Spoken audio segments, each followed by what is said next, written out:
Ladies and gentlemen, thank you for being here with us at this late hour. This is a special media briefing on the occasion of the 21st India-Russia Annual Summit, for which the President of Russia, His Excellency Mr. Vladimir Putin, is here in New Delhi. In fact, the talks are going on still as we speak, but given the lateness of the hour, we thought we would have an interaction with you. For this, we're really privileged to have with us Shri Harshvardhan Shringla, Foreign Secretary, sir, from the Ministry of External Affairs. We are also joined with us by our ambassador to the Russia, Shri Pavan Kapoor, on my right here. We also have on my left Dr. Adarsh Swaika, Joint Secretary in the Eurasia Division of the Ministry. I would request Foreign Secretary, sir, to say a few initial words, and then we'll open it up for some questions. Namaskar and good evening, and thank you for bearing with us so late in the evening. We wanted to make sure that the talks were concluded before we started our briefing. As you know, the President of the Russian Federation, His Excellency Mr. Vladimir Putin, is on a brief working visit to India. He is here in the context of the 21st India-Russia Annual Summit. As you're aware, this is President Putin's second visit out of Russia since the COVID pandemic began.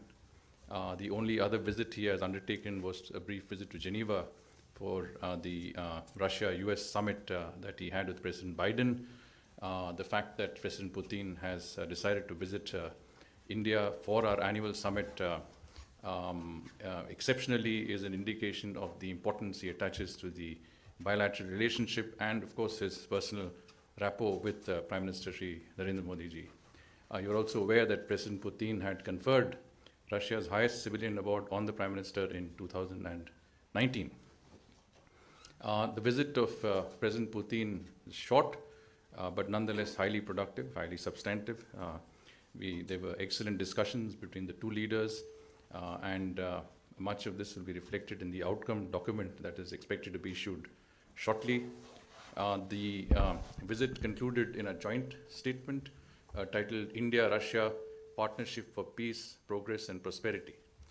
The joint statement captures the state and future potential of our relationship. In all, a record number of 28 agreements or MOUs were concluded during this visit. These agreements were both government to government as well as business to business, including involving our public sector units in both countries.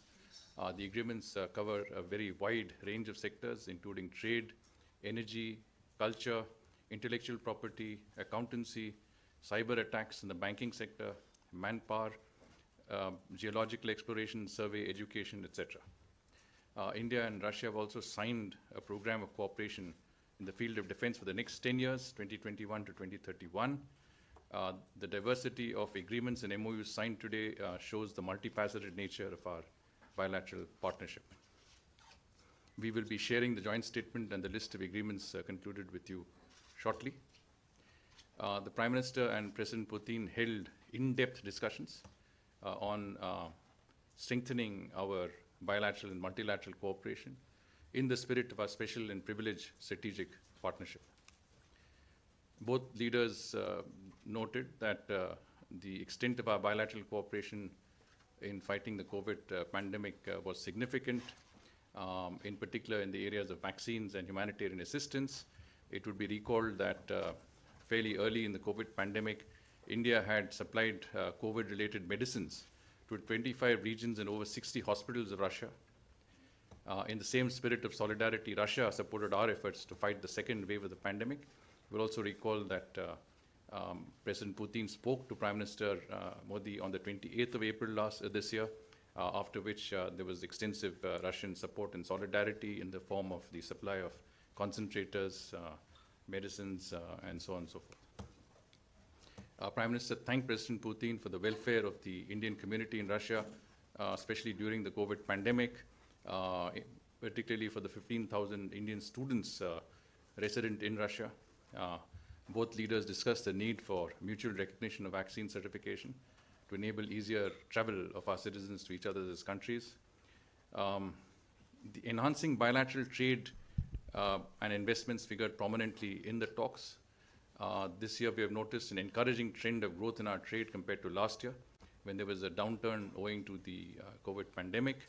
Obviously, I think both sides are looking forward to continued increase in the trade and investment trajectory. Some very ambitious targets have been set, and we are, I think, well on our way to achieving those both in the trade and investment side. There was talk of how to enhance our trade and economic cooperation, including through long-term procurement of essential commodities, elimination of trade barriers, strengthening inter-regional linkages, bolstering connectivity, including through the international north-south transport corridor and the Chennai-Vladivostok Eastern Maritime Corridor. These two initiatives are very important and special initiatives. We're happy to speak more about them as we have an interactive session following this statement. Also, on the trade and investment side, I think there are some very specific plans which include long-term cooperation in the areas of inland waterways, civilian shipbuilding, fertilizer, coking coal, steel, skilled manpower. Essentially, what we're looking at is long-term arrangements whereby some of the essential commodities that we need from Russia are available on some sort of arrangement that could be to our mutual benefit. Cooperation in coking coal, for example, has emerged as an important area of cooperation. In the last few years, we have supplied an MOU. We have signed an MOU in October with Russia for coking coal for the steel-making industry in India. We have recently entered into short-term contracts for fertilizers. We are looking at long-term arrangements in both these areas, including also in other areas of energy that is of interest to both sides.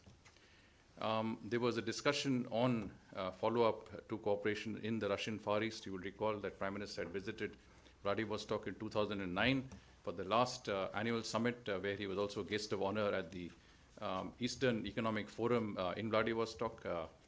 We know that a delegation from the government of Gujarat is now is visiting Russia in order to invite the governors of the Russian Far East for the Vibrant Gujarat Summit in January 2022.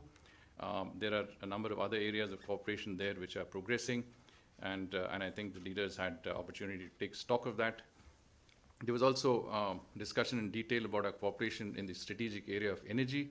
As you know, we are already importing crude oil, and we have a long-term contract for gas supplies with Russia. I think we have expressed interest in further investments in the oil and gas sectors in each other's countries, as well as in the area of petrochemicals. There are some specific projects which are on the anvil, and I think that will significantly enhance our two-way investments. Our cooperation, very important strategic cooperation in the area of civil, nuclear energy and space was also discussed, and both sides felt it was progressing well. We looked at what could be the next steps in all of these areas of very important cooperation. Cultural cooperation, people-to-people ties came up for discussion.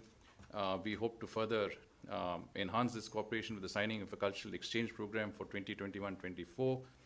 We are also looking at intensifying our Buddhist links with Russia. There are apparently 15 million Buddhists in Russia, and this community is keen on looking at India for pilgrimages, other areas of interest. So that cultural cooperation and that connect is also of interest to both countries. The President Putin and the Prime Minister exchanged views on regional and international issues of common interest.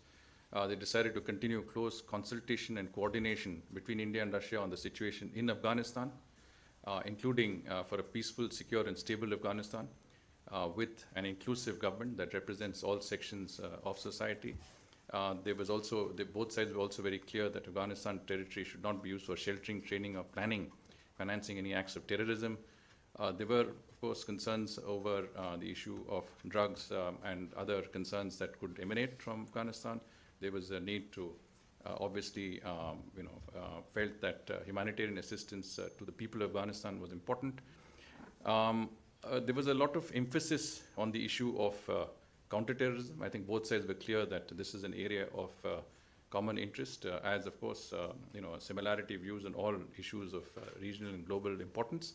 But in particular, I think counterterrorism was mentioned and discussed, and I think you will find that there was this fairly strong sense of joint sense on how to deal with terrorist entities such as ISIS, Al-Qaeda, Lashkar-e-Toiba, and other entities that are functioning in our neighborhood. During discussions on multilateral cooperation, the Prime Minister conveyed his personal appreciation to President Putin for his participation in the high-level segment on maritime security that India hosted under its presidency of the UN Security Council in the month of August. President Putin confirmed Russia's continued support for the permanent membership of India in a reformed and expanded UN Security Council. He also acknowledged and thanked India for its support for Russia's observership both in NAM as well as the Indian Ocean Rim Association. The summit was preceded by a bilateral meeting between our defense ministers and our foreign ministers, and the convening of the Intergovernmental Commission on military and military technical cooperation matters. And more importantly, we held the first 2+2 dialogue at the level of foreign and defense ministers this morning. It was a very substantive meeting with very, very extensive exchanges on areas of common interest that could encompass both regional and global issues.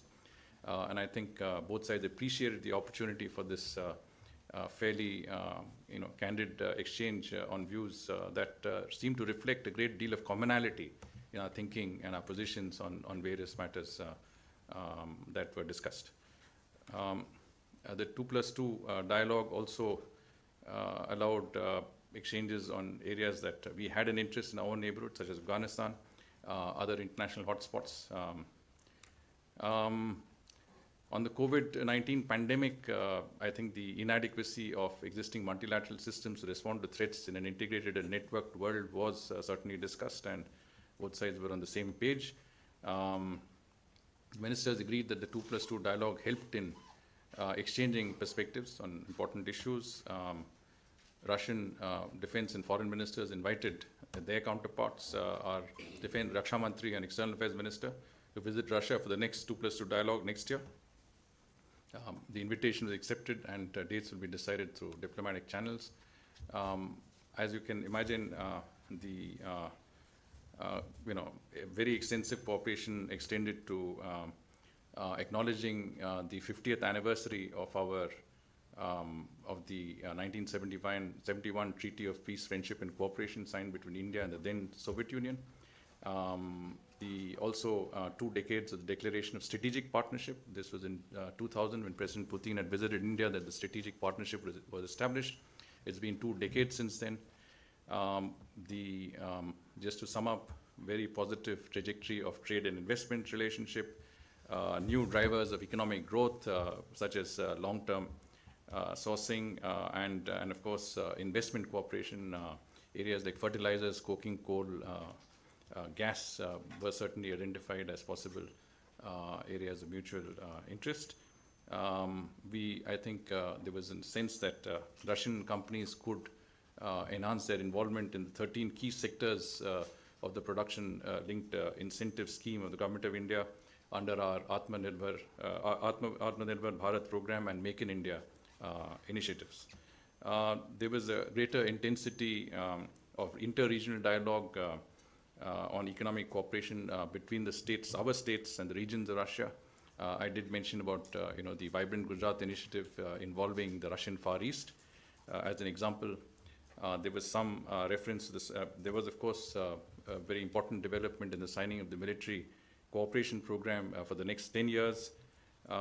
We also concluded the joint production of the AK-203 rifles. As you know, this has been under discussion for some time. This agreement was also concluded to satisfaction.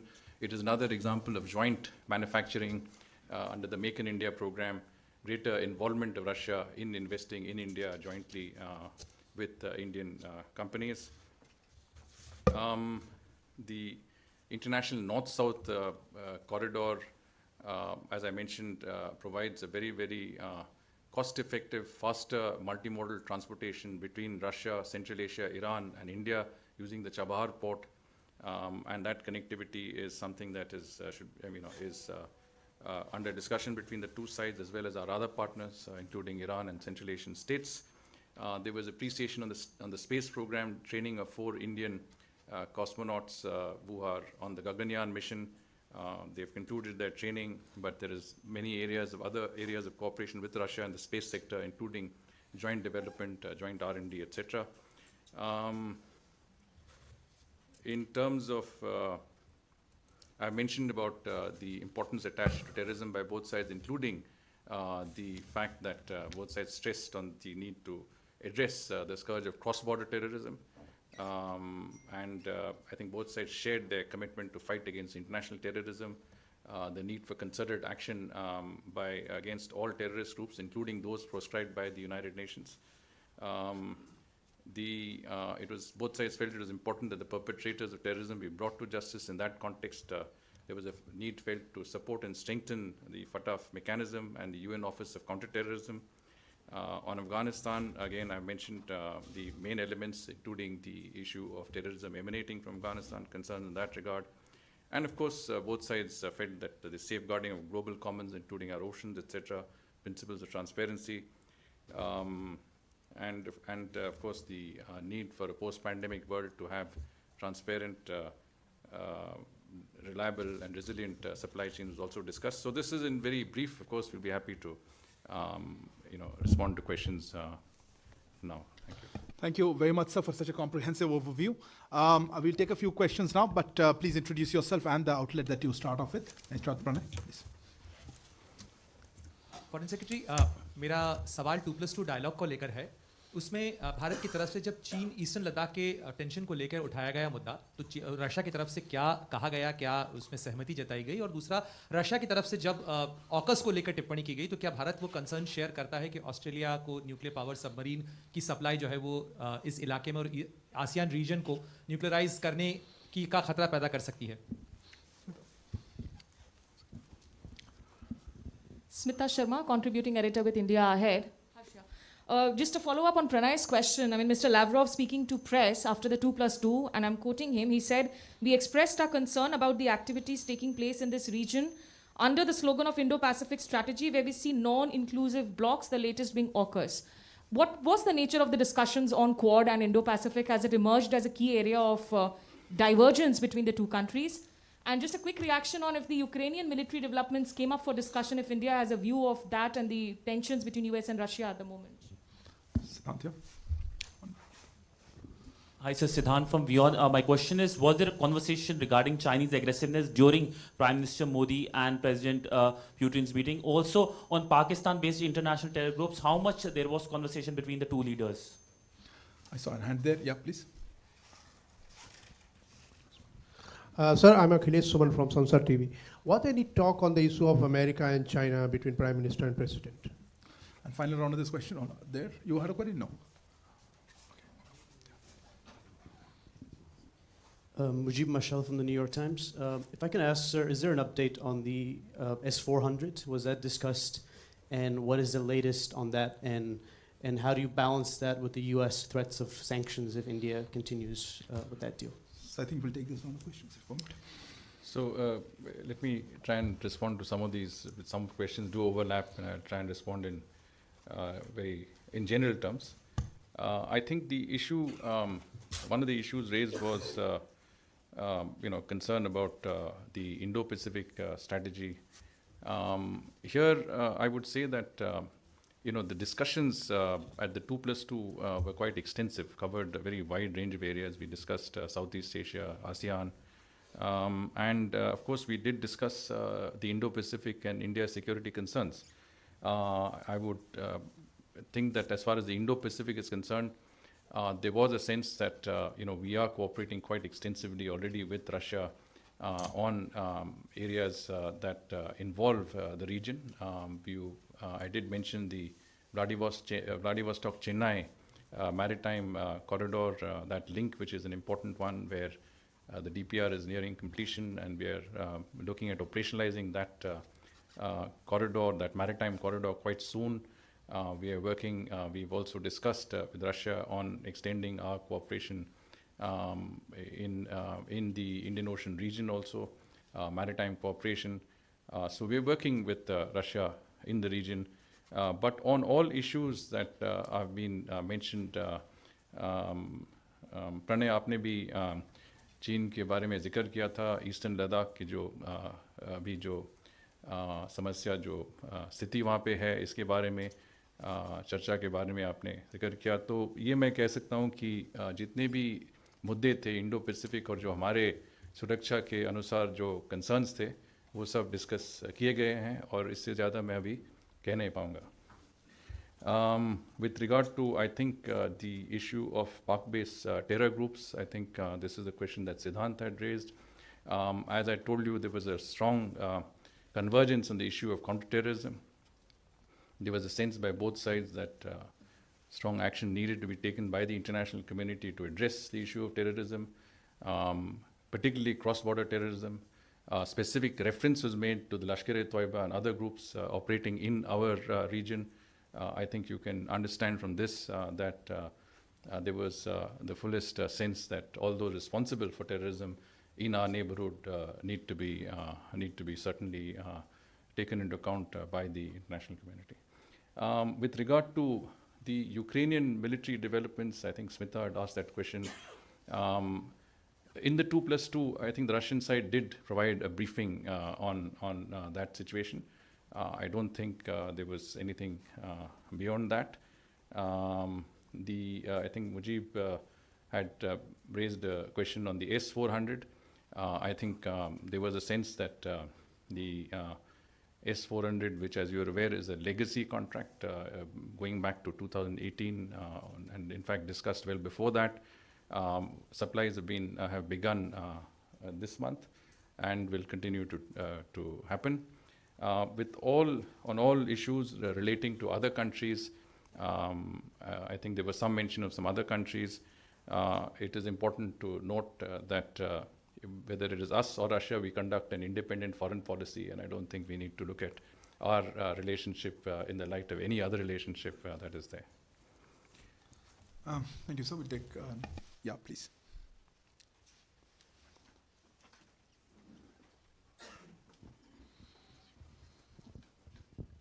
So Nanima Basu from The Print. Just wanted to understand what were the discussions around CATSA, and also were there any discussion on humanitarian assistance legitimacy to the Taliban government? What was the conversation around that? Thank you. Any other questions? Otherwise, yeah, okay, please. Okay, one here and then. So Sandhya with ET Online. A quick question on the PLI scheme that you have mentioned. Which are the Russian companies or which are the sectors that India is looking to collaborate on Make in India? Thanks. There was a query here. Yeah, Srinju. Yeah, Srinju, please. So this military technical agreement, would that include possible transfer in the future of hypersonic technology? And there's always been talk, particularly from the Russian side, of transfer on lease of Amur class submarines, and the Akula class submarines, sorry. And one was here, one is under discussion, a third is on offer. Was any discussions on that during the 2+2? And yeah, okay, last round of questions here. Okay.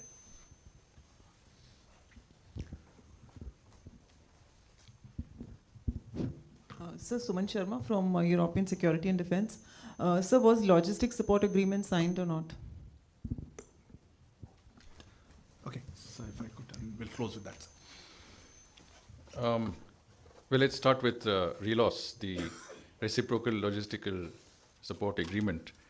You know, we signed 28 agreements. We are working on a very wide canvas of agreements, including a military cooperation agreement for the next 10 years, the joint manufacture of AK-47, AK-203 in India. The issue of RELOS has been put off for some time because there are still a few issues that we need to discuss further. So I think we will be concluding it the earliest possible, but it was not concluded during this visit. With regard to CATSA, I don't think this issue came up at all. I did mention about the S-400. On humanitarian assistance in Afghanistan, I think both sides agreed that humanitarian assistance for the people of Afghanistan would be called for, and that both sides were making efforts to provide that essential support to the Afghan people. The question of legitimacy of the government, I think, did not come up at all. The issue really was whether we should be extending humanitarian assistance. With regard to the PLI scheme, of course, I think there was one example that was certainly mentioned, and that was steel. I think the Prime Minister invited Russian investments in the steel sector. The Russian side also expressed interest in that sector because it was felt that certain technologies, certain inputs could come in, which would be, I think, useful for both sides. The PLI sector, of course, there's also scope in shipbuilding, in the railways. There again, there is an interest. And I mentioned 13 key sectors, and those are certainly, areas, as I mentioned, civilian shipbuilding. You've got, areas like organic chemicals, steel, etc. And these are, and we have also asked the Russian side to continue consideration of setting up manufacturing facilities in greenfield industrial cities under the Industrial Corridor Program of the government. Sanjoy, I think I did mention that there was at the 2+2 fairly extensive discussion on defense-related cooperation. There was a sense that the Russian side was very cognizant of the fact that the priority in India was on joint manufacturing, collaborations, technology transfers, and they were very much in the spirit of entering into partnerships with us in that regard. I think that was the focus of that entire 2+2 meeting and subsequent discussions that took place at the summit level between the Prime Minister and the President, how Russia could be continue to partner us in areas where we can work together collaboratively under the spirit of Make in India and Atmanirbhar Bharat. And this, I think, discussion was an area of great convergence between both our sides. That brings us to the end of this special media briefing. May I thank Foreign Secretary, sir, Mr. Harshvardhan Shringla. Let us check. Ambassador wants to say anything. Would you like to? Also, our thanks to Ambassador Pawan Kapoor and Joint Secretary Dr. Adarsh Swaika. Thank you all for joining us. Namaskar. Good evening.